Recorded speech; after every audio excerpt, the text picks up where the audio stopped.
أعوذ بالله السميع العليم من الشيطان الرجيم. بسم الله الرحمن الرحيم، والحمد لله رب العالمين، وصلى الله على محمد وآله الطيبين الطاهرين. رب اشرح لي صدري ويسر لي أمري واحلل عقدة من لساني يفقه قولي بمحمد وآل محمد. اللهم صل على محمد وآل محمد وعجل فرجهم والعن عدوهم. Imam Ali alayhi salam said, that good whose end consequence is the fire is not good, and that hardship whose end consequence is paradise is not bad. Every bliss other than paradise is inferior, and every calamity other than the fire itself is a comfort. قال الإمام علي عليه السلام: ما خير بخير بعده النار، ما خير بخير بعده النار، وما شر بشر بعده الجنة، وما شر بشر بعده الجنة، وكل نعيم دون الجنة فهو محقور، وكل نعيم دون الجنة فهو محقور، وكل بلاء دون النار عافية، وكل بلاء دون النار فهو عافية.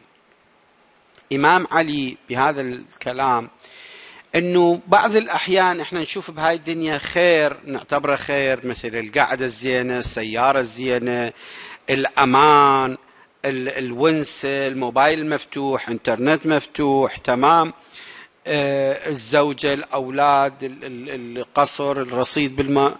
وبعدين بالنتيجه اذا كان هذا من حرام يقول هذا مو خير، هذا تتصوره خير بس هو بالحقيقه مو خير، هذا وراء نار، اذن هذا مو خير.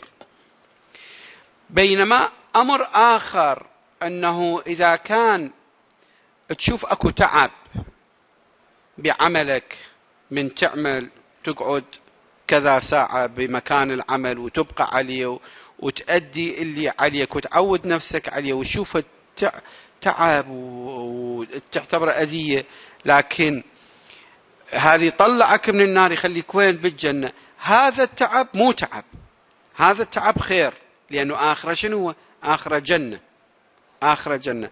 فخلي إحنا نعتبر من هذا الأمر.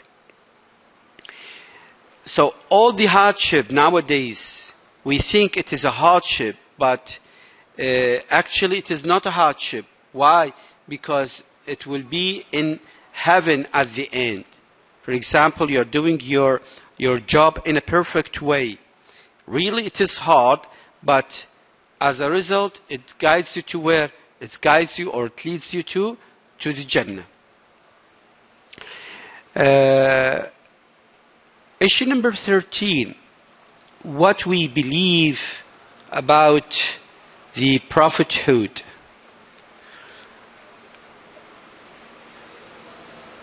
Here we believe the Prophet is a duty commissioned by Almighty Allah, and a mission decided by him.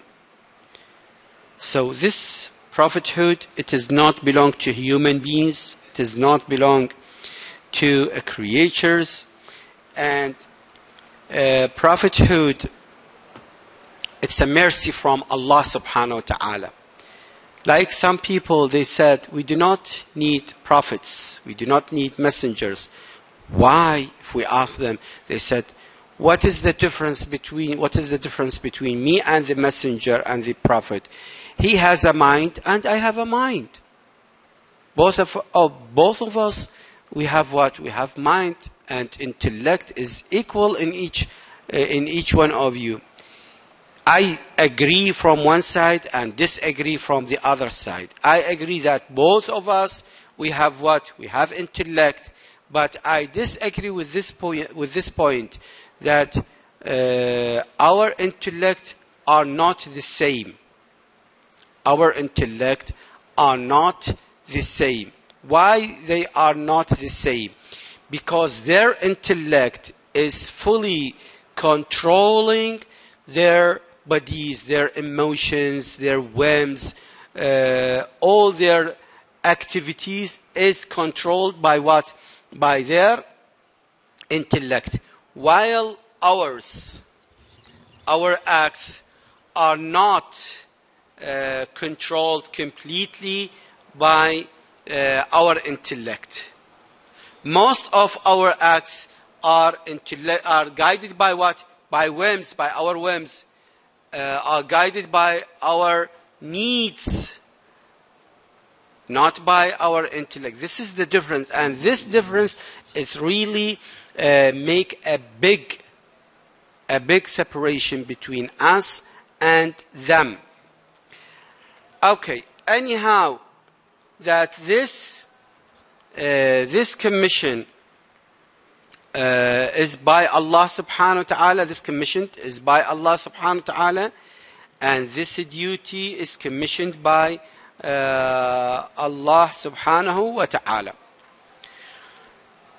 He appoints persons that He prefers and selects from among His righteous servants and His humanly perfect saints for His mission. Now, if somebody is asking us why Allah subhanahu wa ta'ala has chosen this person and not that person. Why, for example, why the Prophet Muhammad sallallahu alaihi wasallam he becomes a prophet, and why he becomes the seal of the messengers. This is not your business. This is Allah's business, because He is the creator and He can mention whatever He likes, definitely whatever He likes, not according to whims, not according to the things that we do not know. Or Allah subhanahu wa ta'ala, when He appoints somebody to be a prophet or messenger, this prophet or this messenger definitely has the skills, the attributes which made him bear all the whole difficulties of the prophethood. And he is leading the people by his acts and behaviors, which make the others follow him. He has the charisma, he has the personality, the characters that people will follow him. This one thing. The other thing, he is honest. He is honest enough to transfer the orders of the sky to the mankind. And he is courageous enough to defend these principles. So it is not belong to mankind to choose anybody, because this duty is commissioned by Allah subhanahu wa ta'ala. It does not belong to anybody. Like some people, they claims that they are what? They are prophets and messengers. And it is no longer, it is uncovered that they were liars. They cannot do what the messenger, the real messenger, do. He appoints persons that He prefers and selects from among His righteous servants and His humanly perfect saints for His mission. He then sent, now, for if a king or a president wants to send somebody which represents him in a conference, in a meeting, or in another country, is he going to choose anybody, or he will let the others to choose for him? Definitely he is going to choose by himself. Why? Because this person who is going to represent him in that conference or in that country, he will represent him in return. For this, he has to find out or to select a skillful one to represent him. I will give you an example. If you remember the old regimes in Iraq, in Libya, in Yemen, when these regimes has fallen, their representatives in the United Nations, their ambassadors in the other countries or in the United Nations, they keep saying that our president is still there and he is controlling all the... We know that in reality Saddam Hussein has been fallen and collapsed all his system and regime, and he cannot control even himself. He's hiding somewhere in Iraq. But his representative in the United Nations still what? Still supporting him, because he is fully believed in him. So this the way that the president or the king choose somebody. You are as a father. If you want to send one of your sons to deliver a very important message, whom you are going to choose among your sons? Definitely you are going to choose what? The clever and the honest one, whom you believe that he is honest and brave and able enough. He has all the abilities to deliver what? To deliver your message to the others. Safety. As we mentioned, it is belong to Allah, not belong to human beings. He then sends them to guide the people towards prosperity in this world as well as the next. And don't forget that the mission of prophethood is a kind of mercy from Allah subhanahu wa ta'ala. Some people, they said, we have intellect. Yes, you have intellect. But now we can see that people whom they have PhD degree, whom they have master degree, philosopher, they still worshipping whom? They still worshipping some private parts of human beings. Imagine, they still worshipping rats. They still worshipping cows, and so on. These messengers purify them from immorality and corrupt habits, teach them wisdom and knowledge, and show them the ways of pleasure and welfare, so that they might attain appropriate perfection and raise themselves to elevated ranks in the abodes of both this world and the hereafter.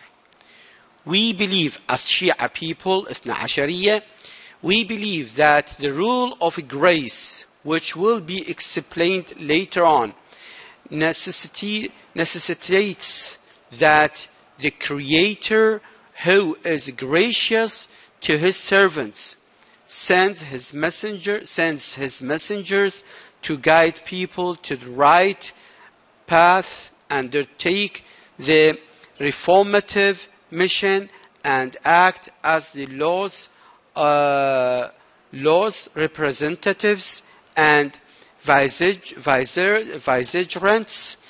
We also believe that Almighty Allah has not authorized people to appoint elect or choose the prophets. So mankind does not have such right to claim he is a prophet or to choose any one among them as a prophet. They have no choice in the matter. In fact, The whole matter is Almighty Allah's, because Allah subhanahu wa ta'ala said, Allahu a'lamu haythu yaj'alu risalatah. Allah knows best with whom to place His message. Likewise, people have nothing to do with those whom Almighty Allah sent as guides to bear good tidings for those who believe in them, and warn those who disbelieve against the Lord's chastisement. We are sure that Allah subhanahu wa ta'ala definitely from the beginning till the last messenger of the messengers, that is Muhammad sallallahu alayhi wa alayhi, He has chosen those prophets, and none of those prophets were disobeying Allah subhanahu wa ta'ala. Number one, none of those messengers and prophets has committed as even a tiny mistake or sin. Never. Nobody told us about this. So this is the choice of Allah. While people they choose leaders for them, they choose kings for them, they choose presidents for them. You see the anarchy nowadays in our universe. You see the oppressive in this universe. You see how the aggressions are nowadays. For example, you see the Zionist people, they attack the Palestinian people. Up to now, more than 15,000, I think. More than 15,000 people were killed in Palestine. Why? Why this? Why these people assassinated by the Zionists? Where are the kings? Where are the presidents?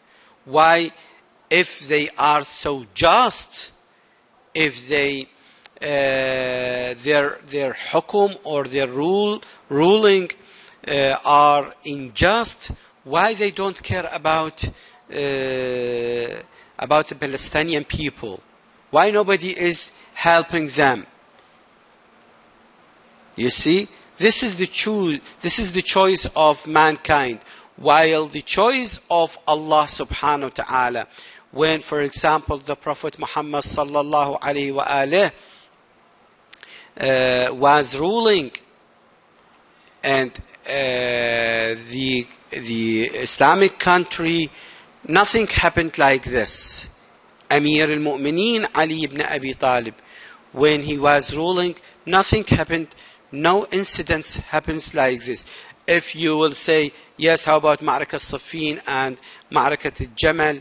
In Siffin and Ma'rakat al-Jamal, some of the disobedient people to Allah, disobeys people whom those disobey Allah subhanahu wa ta'ala, they make a revolution against the Ameer al-Mu'mineen, and at last Ameer al-Mu'mineen wins the war against them.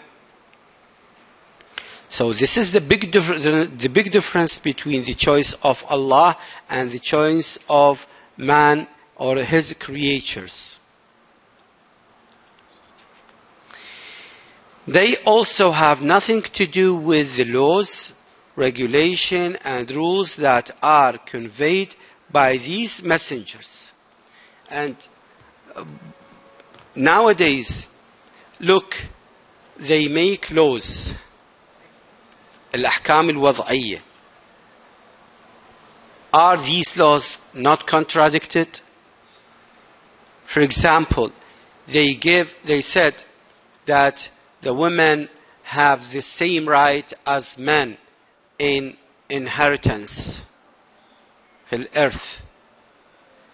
But in reality, in Quran, Allah subhanahu wa ta'ala that the male has double right like the one female. Two females will have the same right of one male. Why? But in reality, a female is not it is not obligatory on her to maintain the needs of the family member, while a male, he has the authority and it is obliged on him to maintain his and his family expenses the whole year.